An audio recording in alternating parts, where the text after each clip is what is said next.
I mean, I recently bought out my three partners at the agency because I wanted to take EWR in a little bit different direction. And I already got a number of investors and people that want to do different kind of opportunities together that know what we're capable of, the team. They've worked with us for a long time. And I'm kind of going, I'm not kind of, but I am going through that process. I'm saying kind of because it's all new to me, right? I don't have the JV capital raise. Like, I'm getting those domain knowledge people around me to, okay, take something public or to do something like that. And I'm assessing all the businesses I've seen over, a decade plus, and going, what are the businesses that we could apply AI to, and what industries that could move the needle the most? And so I'm now viewing everything from that skill set, and we're starting to move towards that. And we're attracting companies like Circle.com found us. They hired us to do some of this stuff. And like, the world is just absolutely shifting. And I think your point on, if you have that domain knowledge or you have that data, you are in the catbird seat. If that, I don't even know what that really means, to be honest, but like, you're in the right spot. And if you've now left mainstream, you've been working for somebody for a long time, whatever, and you're stepping into consultancy, like, those are the people that are going to really move the needle if they get the basic knowledge in AI. And that's really where I think that opportunity is that domain knowledge, AI knowledge, and apply those together. And hopefully this podcast has encouraged you to say, hey, I can do this. I understand this. This is new, but I've learned a lot of new things, and this is going to amplify whatever I do. And I'm just encouraging you to take action now. If you want to like or follow or reach out to us, comment if you like kind of where I'm taking this podcast. Please let me know. We are going to move more to maybe YouTube and some private trainings, which I've done in the past, but really focus on AI. And I just don't see any other future without it. On the bad side, though, right, cPanel, which is based here in Houston, it's got millions of websites taken down. I think that was probably one of the newer models that people were using it for nefarious things. There's going to be a lot of that. There's always going to be good versus evil sort of thing, yin and yang. And, like, I'm surprised more bad stuff hasn't happened yet, but I believe humans are naturally good and are focused on good. And if we have more humans on the good side, making the world a better place, like, the world's going to look amazing in a couple years. And I'm excited to see that. So, Ricky, how do people get in touch with you? How do they follow your work? How do they find more out about memory and kind of some of the other things that you're doing?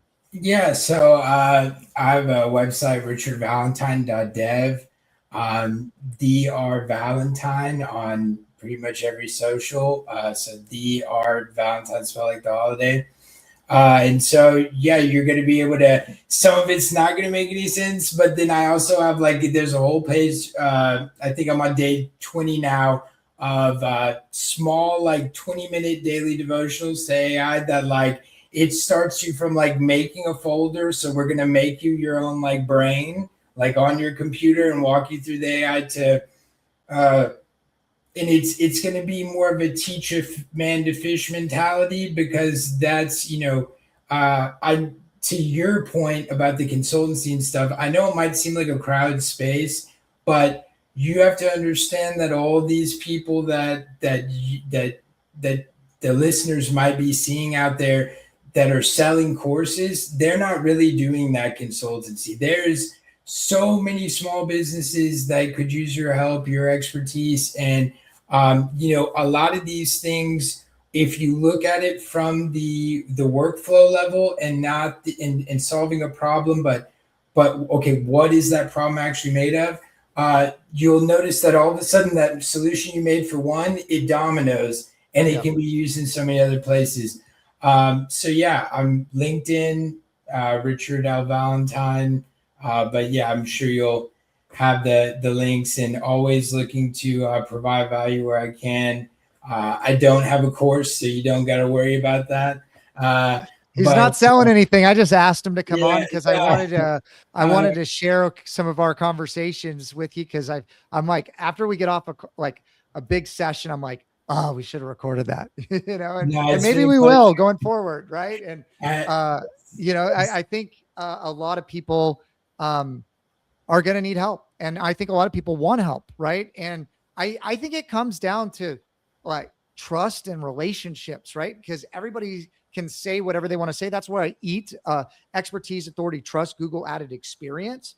And they want to verify that in some way, and authorship ways. And like, they're trying to say, well, all the information, you said it at the beginning, all the information in the world is out there, but how do you use it? What to do with it? What's more important? What's valuable to you? These are all the things you got to get figured out. And I think if you had a guide to help you do that, you could get so much more done.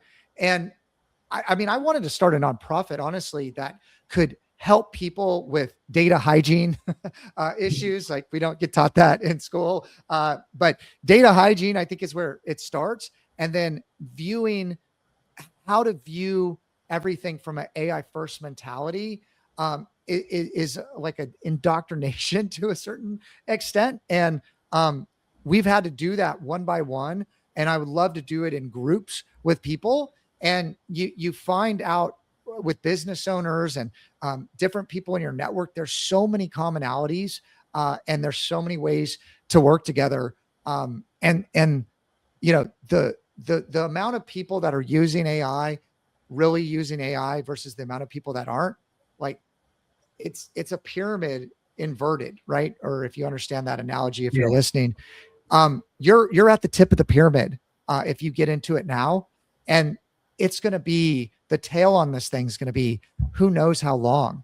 And also, when are people going to stop learning and plateau? But it's going to be 10 years. Like, why, if you know where it's going to be, would you not get started now? And that's, I think, the biggest thing I want you to take away from this is, and I've been trying to get you, if you've listened to this, take action now, because the people that are using it are getting better and better and more refined. And at a certain point, it's going to be really, really hard to catch up. Right now, I think you can jump in there, but it's going to be really hard to catch up.